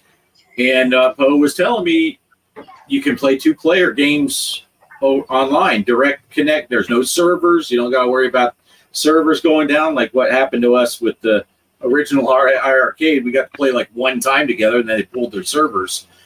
It's a direct connect, and we could play games together. So I'm like, dang, maybe I should have got one when it came out. Now you got to do the pre-order again and hope he brings up. If he brings them out again. There's a lot of people asking for it again, so I think you'll get at least another run. I don't know how many he's willing to do because, I mean, how many iArcade owners are out there, you know? Right. But and with that Viper side of it, you can connect controllers to the USB, Bluetooth, whatever, and play the console games with a regular controller, or you can still use the panel, your 8-way, 4-way joysticks and trackball and everything. So, I think it's going to be really cool. Yeah, it's funny because, it's amazing because the arcade, when it first came out and everything was looking on the up and up, and it was a great machine as it was. But since they went bankrupt, the machine has just turned into a whole new critter, and it is so much better than it ever was. You can put all these different games. We got light gun games going on. We got, Poe I do too. We could put the Glenn's Star Wars yoke on there and do driving games and stuff like that. I already have a Star Wars arcade 1-up, so I probably wouldn't do that, but it's an option. There's so many options now for the iArcade. You can turn it into a premium main machine, basically. I'll tell you what, though, all kinds of stuff. When it came out, that double dragon skin was one of the coolest machines I had ever seen. And I almost bought one just for that. That is really cool. And the only reason I got the Retromania one was because that was the one they put on sale, which in hindsight, that's the one that was probably filling up the warehouse, and they probably knew they were going under. So it was like, let's get these things out there. So I got it just because I had the Retromania game on the Switch. Yeah, it was an excellent price. And then the MIA board came out just like a month and a half or 2 months after that, and Glenn's control deck. So then we were starting to play twin stick games and trackball games, spinner games, and I love it. And anybody that's on the fence with the Glenn's deck, was it worth it to get the deck? Besides the trackball and the spinners, and Bo knows, it's that button.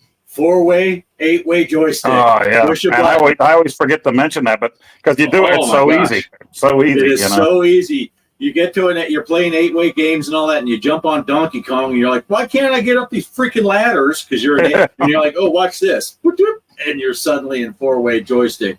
Such a huge difference. But I don't recommend playing Robotron in the 4-way. You can't run and shoot so well.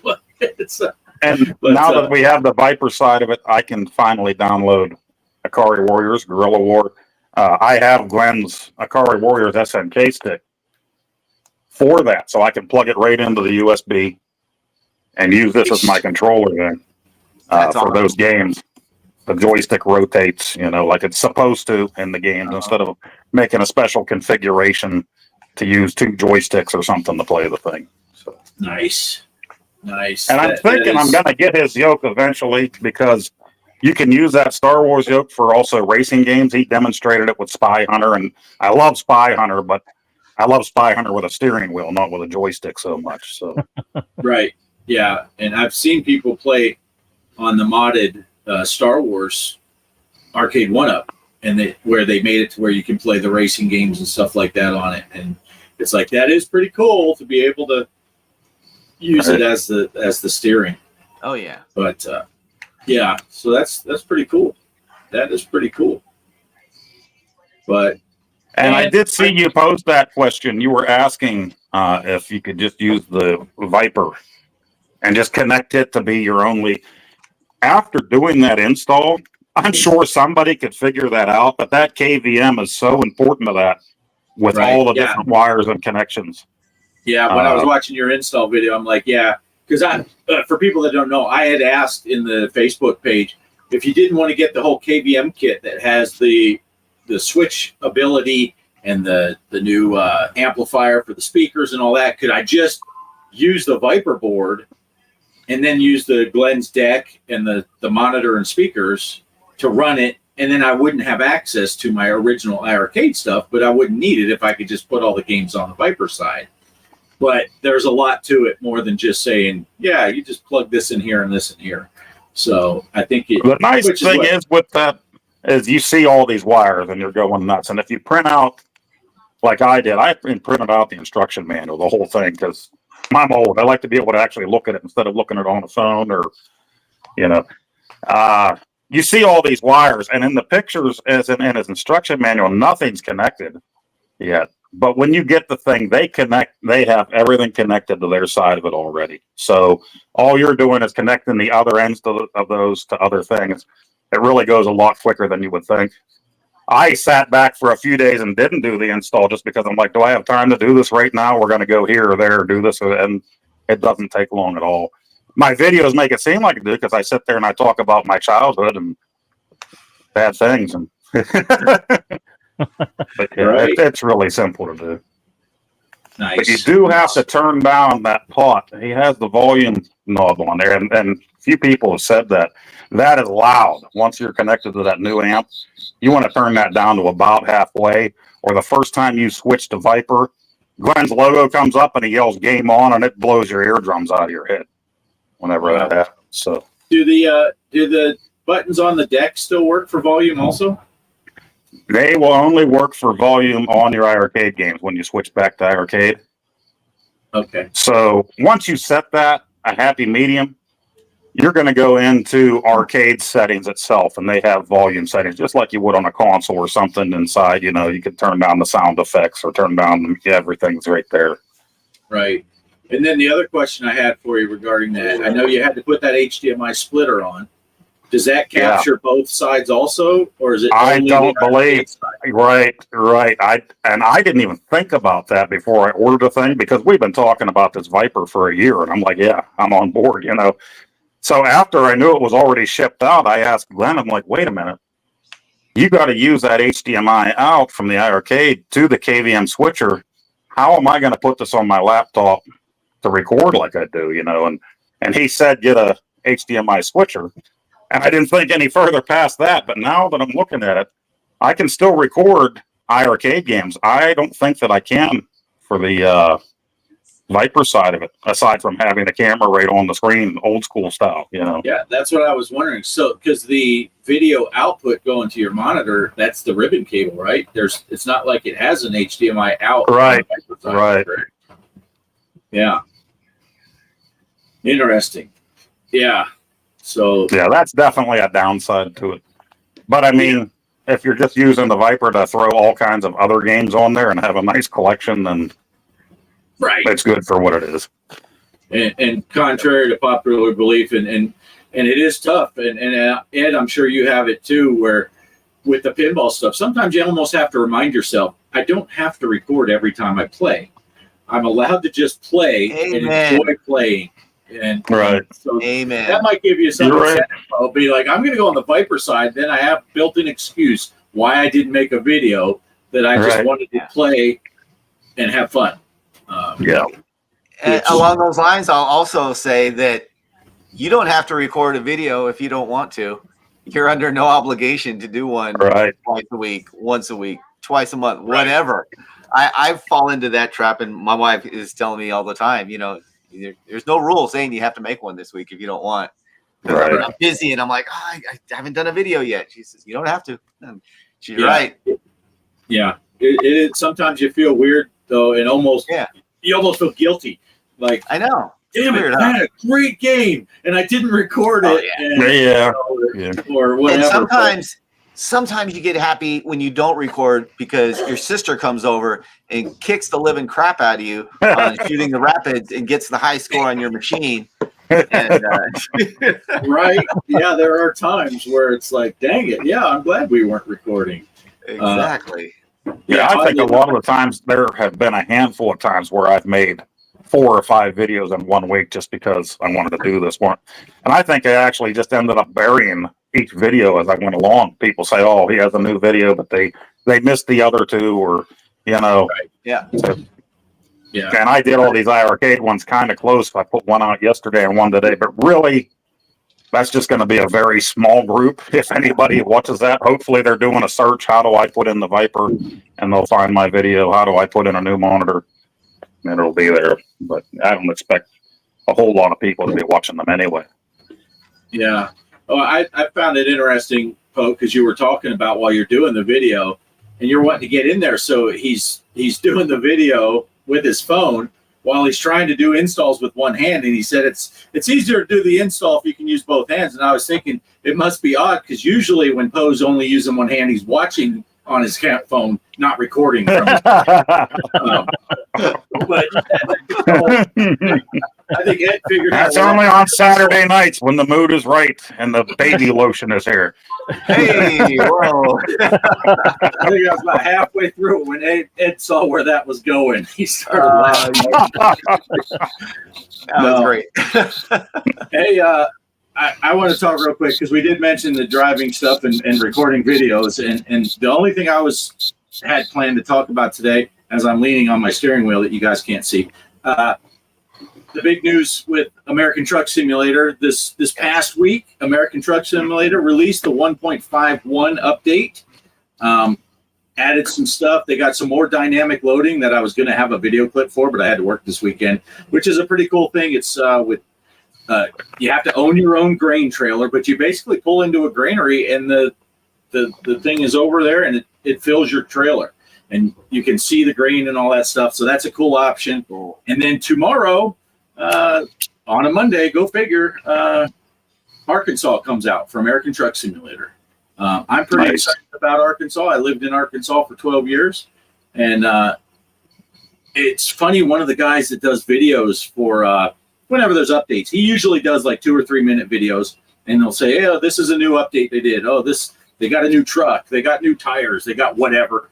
Well, he had like a 30-minute video, and I'm like, "Oh, what's this all about?" And he said he's doing it. He got an early access because he does enough videos, and he's going across the whole top of Arkansas from basically where Fayetteville is across to Jonesboro, which is on the 412 highway, which is the town I lived in, the 412 went right through it. So I watched the very beginning because he also got that new Moza truck wheel.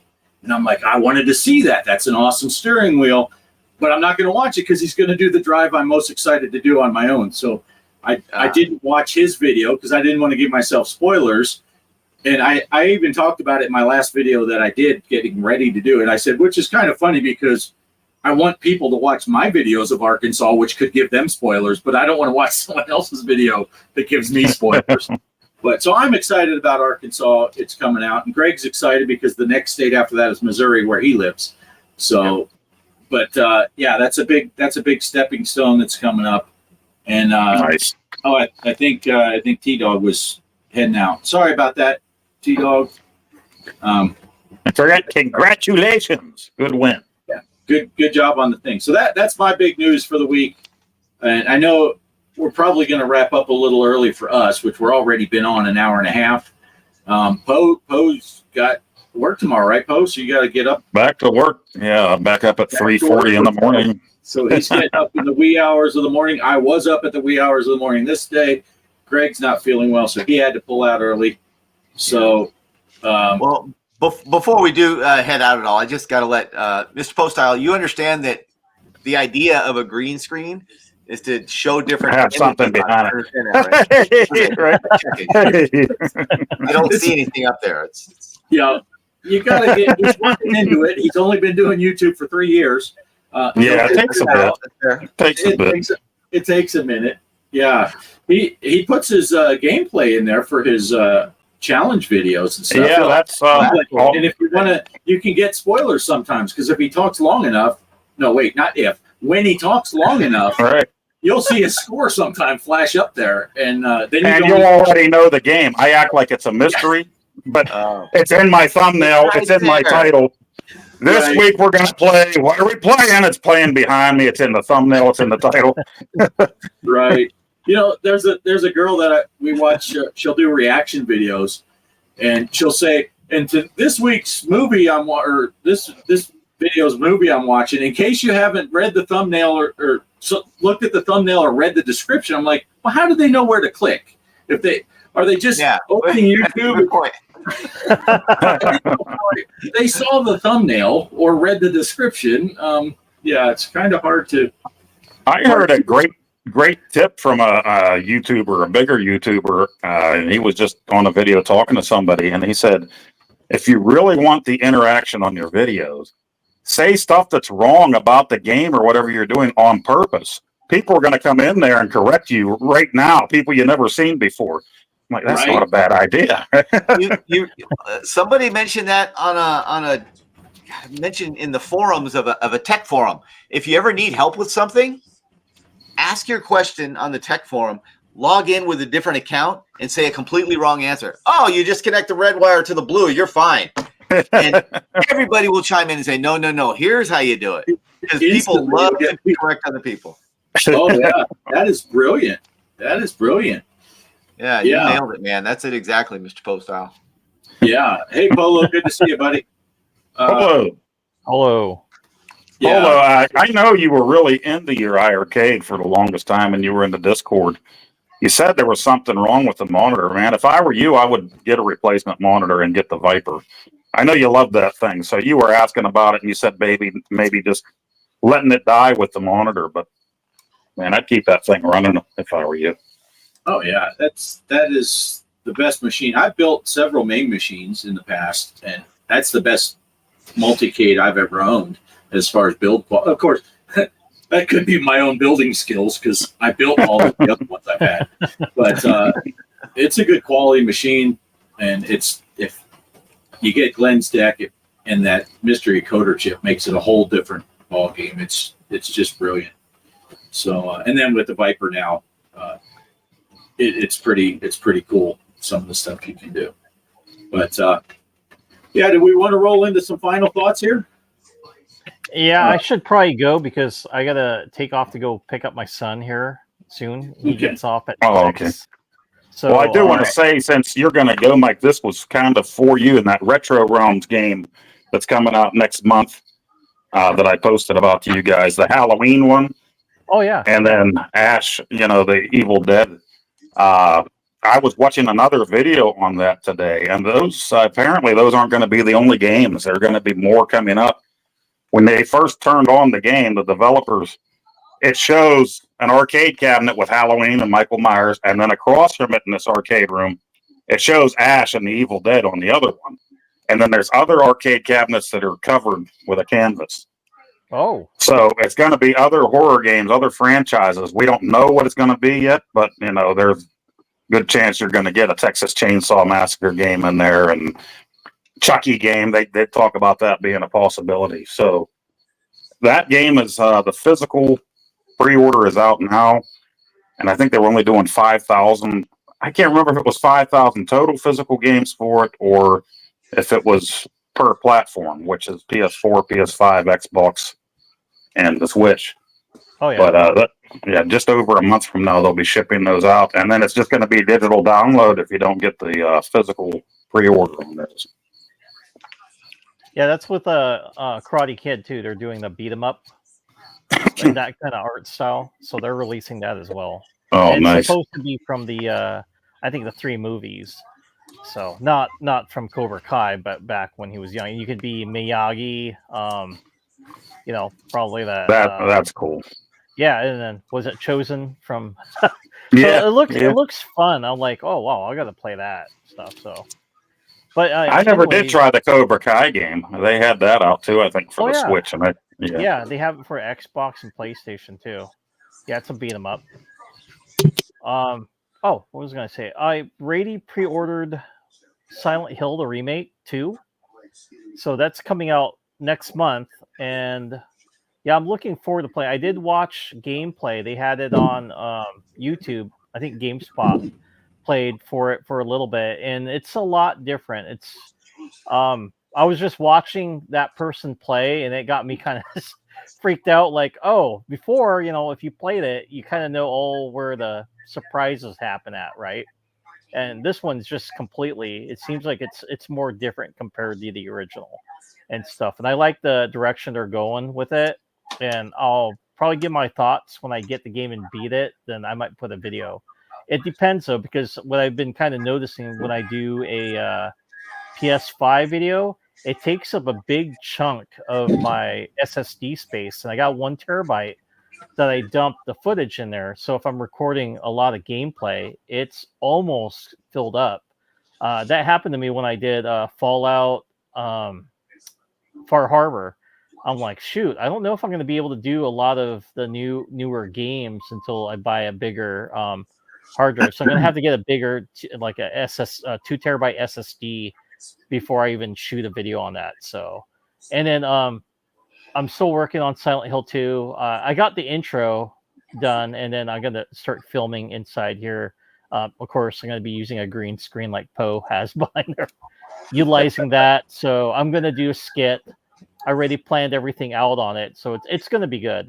So it's going to be different too. I'm not going to be emphasizing a lot of the humor.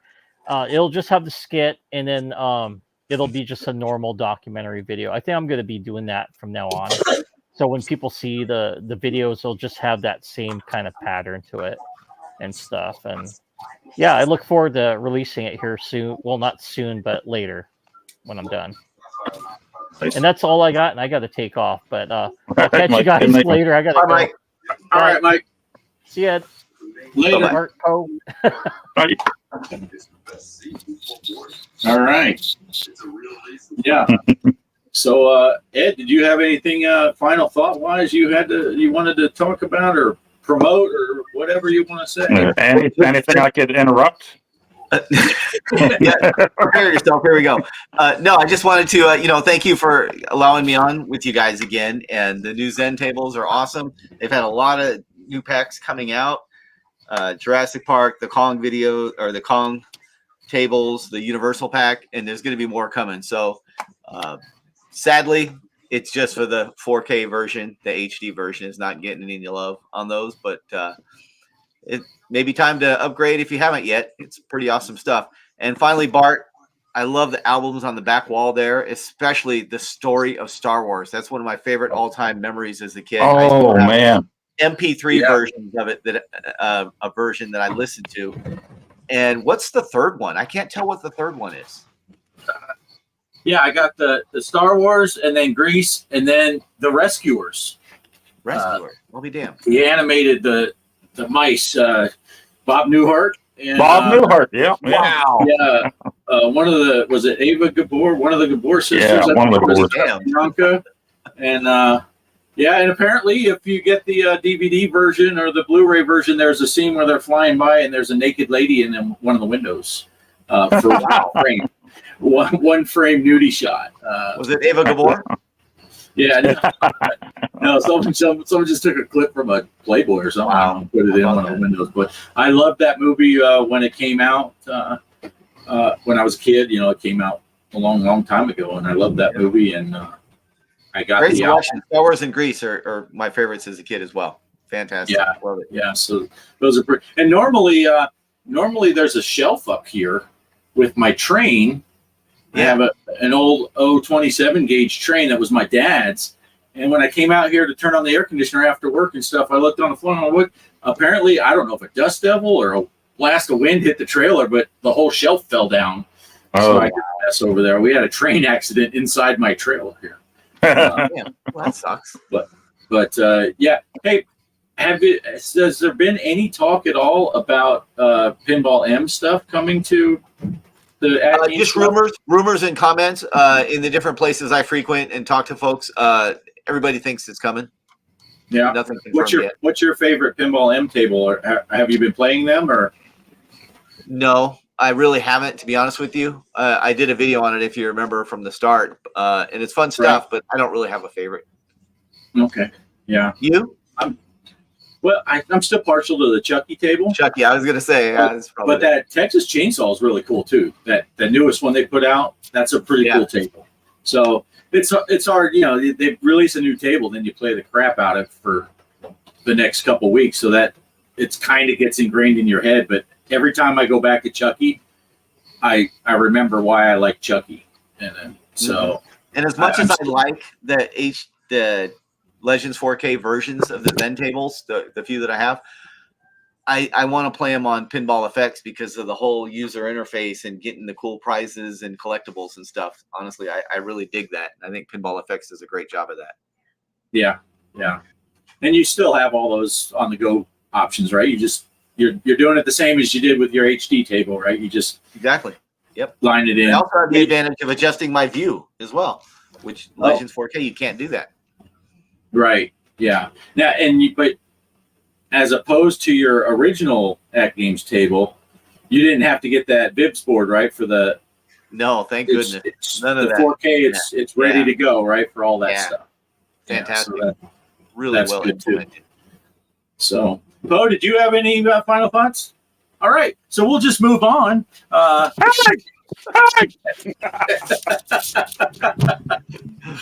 He's trying to get his green screen to work. I was thinking the same thing, Bart. I wish I could. I don't know how you do that with your phone, aside from the program I use to make my videos. Then I can go in. Well, you can do it right inside StreamYard. Let me see. My StreamYard's like this big on a cell phone, about there you go. half in front of me. So. Yeah. Or is that your JLL? I don't have a green screen though, so it gets all confused when I try to do it. But yeah, you can do it right inside StreamYard. Just go down to the background of my pinball room. Then what am I thinking? I got to start using that. Jeez. Yeah, I can. Oh, here, there's a nice desert landscape for you. Yeah, I took that picture there from my house here. That is really. Yeah, that little mountain there. I still don't know which way to point, even when it's myself. That's right outside of Van Horn, right there. That mountain. That's nice. Yeah, that's a picture I took from here. But wow, this is easy. Now, why didn't you tell me this hours ago? Damn you! Right. I tried to do the blur. I thought it would blur my face and we'd get more viewers, but it didn't. So I wanted you to do that too, but whatever. Polo likes the Chucky table also. And sorry for anybody that I wasn't here last week, so now I'm out of practice for putting up the chat. So if I missed some chat, there you go. Nice. Nice. Awesome. I love it. That's your game room there? That's my little game room. It's a small room, but I love it. You got the Legends. Oh, nice. Yeah, pinball. Yeah. Some comic book omnibuses there to the side here, and board games behind me. Yeah, nice. Room of really awesome. Joy. Right. What did you do with your HD table? It's sitting right over in the living room there. My wife is thrilled about. No, I want to sell it on Facebook Marketplace. I just haven't done that yet. I just haven't got around to it yet, but I need to do that actually because it's just gathering dust. Yeah, I tell people. I told the story before when I first got arcade. My first main machines that I built.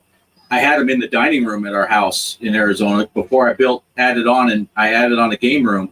But we played the hell out of it because it was right there. Oh, and great. Yeah. Anyone that's familiar with Robotron 2084, unless you're phenomenal at it, you can have a pretty good game for your own skill level in just a couple minutes. Commercial break. I'd jump up and play Robotron. And it's like, go back down. And it's like, we played this. And then I built a nice arcade. I had a movie theater downstairs. It was a split level. Upstairs was a game room. I had the 3 main machines, 2 pinball machines, foosball table, 2 slot machines. Had all kinds of full band stuff. Drum set, bass, guitar. Wow. Keyboards, everything you could want up there. And downstairs was the movie theater, and That's awesome. But we didn't play it as often because it was upstairs, and it wasn't right there. But eventually, I had to build a room because there was no room for the kitchen table anymore. The couple main machines I could put up against the wall, but by the time I put a pinball machine in there, I got my Joker's table, and I put that in there, and now the dining room table didn't fit. And apparently, my ex-wife thought that it was important to have a dining room table in the dining room. I tried to have Jokers myself, but whatever. Right. Yeah, but I had all that stuff in that room upstairs. My kids, they had a 55-inch TV back when that was a huge TV in their room they had the Xbox, the original Xbox. They had a GameCube in there. We were one of the first before there was Wi-Fi. I ran coax cable, and we had 4 computers networked in our house. We could play network gaming before anyone had any of that stuff. And still in the summer, I'd go in, the kids are sitting on the couch. I'm like, what's wrong? There's nothing to do. I'm like, if there was a time when child abuse should be legal, it's this moment. It was pretty nice. That's fancy. I thought I was fancy. When I worked for that company putting in business telephones and nurse call units, I had a system we pulled out for an upgraded phone system for the school. And my dispatcher told me, keep it in your van. We have inventory coming up at the warehouse. We don't want anything extra here. I had it in the van forever. Then he's like, put it in your house. Put it in your house. They're going to do inventory on the. So finally, he's like, just keep the thing. So in my old house, I wired in this phone system in the basement. It had music on hold. It had like the intercom to every room. So I had a phone in every room. Nice. And my father-in-law didn't realize this. They came over to visit on Christmas Day, and the powder room and the downstairs main floor, I had the phone behind where you would stand to go to the bathroom. So we're all in the living room. He's like, I got to go take a leak or whatever. Yeah, he goes in there. So I'm like, okay, time to page him. I hit the button. Like, what are you doing? He said, well, I just pissed all over your floor thanks to that. It's like, whoops, that kind of backfired on me there. It's funny. When I had that, the house was networked in our town before anyone had high-speed internet. And a T1 line was about the best thing you could ever hope for, but no one could afford to have a private T1 line. There was a company in our town. They started with high-speed internet, and it was actually a microwave transmitter up to the mountain and back down. And in the beginning, you would have to use dial-up for upload, and you got your downloads through there. And I was the first house in our city that got high-speed internet because I would talk to that guy who owned the company. And when they first got me hooked up, he actually sent one of his technicians out because I was just shooting the shit with him one day. And I told him about the 4 computers. And he goes, wait, so you have 4 computers in your house and they can all access the internet through our service? And I'm like, yeah, my kids can, from their bedroom, access the internet. I had computer sharing through mine, which was the host computer, and they were all, and he's like, how do you do that? This is the guy that owns the ISP. And he sent his tech over, and I showed him how to do it. I'm like, this is how you can network in your house. And he's like, the owner's like, I wonder if I should charge people for multiple computers. And I'm like, not my house, you shouldn't. I thought that's what you were going to say. Right. And he got us hooked up. And then probably about 2 months later, after they went full duplex on the high speed, I got a random call from him. And he goes, what are you doing? And I'm like, just hanging out. And he goes, are you home? I'm like, you just called my home phone. This is before cell phones were really popular. I'm like, yeah. And he goes, I said, why? What's up? He goes, well, we've been talking about expanding. I said, yeah. He says, we're getting 2 more T1 lines for our server. So the second one got hooked up today, and the old one, or no, that's the new T1 line. You're the only one hooked up to it for the next 24 hours. Have fun. You have your own T1 line. And it was like, holy shit. Wow. Before that, a 56K modem was screaming fast. And here I am with a dedicated, I was like opening 4 YouTube videos at once thinking, look at me go. But yeah, it was pretty cool. And then we moved away. And here's the fun part of the story. I always want to end on a downer. We moved away. I went back like 5 years later, drove out to there, see how they're doing. And that guy had died. Heart attack, like 48 years old. I'm like, man, are you kidding me? I went up. his son was working there, and I saw him personally. Hey, how's it going? I'm talking. Hey, how's your dad? Is he around? I see his car. He had an old 65 Mustang. And I'm like, I see your dad's car there. Is he here? He goes, oh, no, he passed away like 2 years ago. I drive the car now. And I'm like, oh, Jesus, dude, I'm sorry. I feel like but it was kind of cool. For a while there, I was the only house in the whole city, Tri-City area, Prescott, Arizona, and Prescott Valley and Chino Valley. I was the only house, the first house that got high-speed internet back in the day. That's awesome. And the ISP didn't even know about networking in the home and how they would get access from the other computers to get out. And I'm like, well, come on over. I'll show you how it works. Not everybody's a nerd like you, Bart. Well, my uncle taught me all that stuff. He was like, I set up a second computer. He goes, you can network those? I'm like, you can? And so he showed me it. Everything I ever learned about computers, my uncle taught me. He's a genius. That's awesome. No, I can use them, but I couldn't tell you how to network a computer. Yeah, and that was old school. It was using coax cables, and you had to have T connectors, and you had to put a terminator at the end. Even if it was the last computer, you didn't just put an elbow. You had to put a T and then a terminator at the end, so it knew that was where the signal stopped, and then everything for the outside had to get routed through mine. Post out. I don't even know what the hell a T or elbow is. I just nod and smile. Yeah. No, it was pretty, and that's all the kids cared about. It's like, wait, so we can play like Doom against each other? Yeah. Yes. There you go. Awesome. Yeah. So, and it was badass. That I get. Yeah. Yeah, that was pretty cool. So anyway, that's my final thought. Poe, did you do a final thought, or did you just say everyone else's? No, but I tried to interrupt everybody as much as I could, but no, I don't know. I'm going to do the other install the graphics for the arcade at some point, and I'll try to do our challenge videos this week too. It's going to be rough. It's been 7 months since I was back at work, and well, that's a very physical job.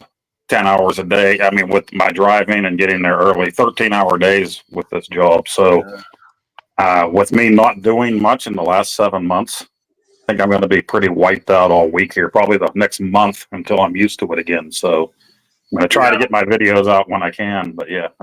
You're going to be catching hell from your buddies at work. They're going to be, man, this new guy sucks. Look at him, he's slow. Yeah. I'll pull the Joe Dirt. I'm new. Right. I've been working that for all year now on my job. They're still kind of falling for it, so I'm gonna. Bo is a hard-working man. He does a hard job and he works his ass off. He's a good guy and he works hard. So it's awesome. The thing I'm gonna miss the most is us getting together to play walkabout during the week. Now that I know it's not gonna happen anymore, not for a while. So because what you see with after he just said nice things about me, I better say nice things too. But what you see with Bart here is what you get in real life. When I go on there and play with him and Kelly, it's just such a fun time playing mini golf. And then, they get me the new putters and the lost balls and everything. So I get the hook up too while we're playing. That's a good time. That is a good, and it's tough because Kelly and I work the weekends, and Poe will be working during the week. Sometimes he has to work the weekend too, but it is tough to get together for stuff like that when our days off or his days on and his days off. Poe works hard. I hardly work, but even when I am working, it's not hard work. It's really boring. That's the hardest part of my job is just dealing with watching the clock slowly tick away. And it's like, is it 3 o'clock yet? But you know what? Even on some of the busy days, it's like that though, because we'll be up there and we're laying the bricks for these vessels and stuff at the steel mill, and you're like, wow, I'm sweating my ass off. I got a 10-hour day. It had to have been 6 hours already, and you look up at the clock and it's not even 8 a.m. It's like, oh no, please no. Derek says, "Oh, mini golf. That's sorry, Derek. We played that new Mars course and we forgot." I invited him. I went on Facebook Messenger and I what said, are you crying about, you little? I said, hey, we're going to play. And he said, I don't want to play with you guys. No, he said he was actually working that day. So. Oh, okay. All right. Yeah. All right. Well, I guess we'll call it here then. If that's everyone's final thoughts.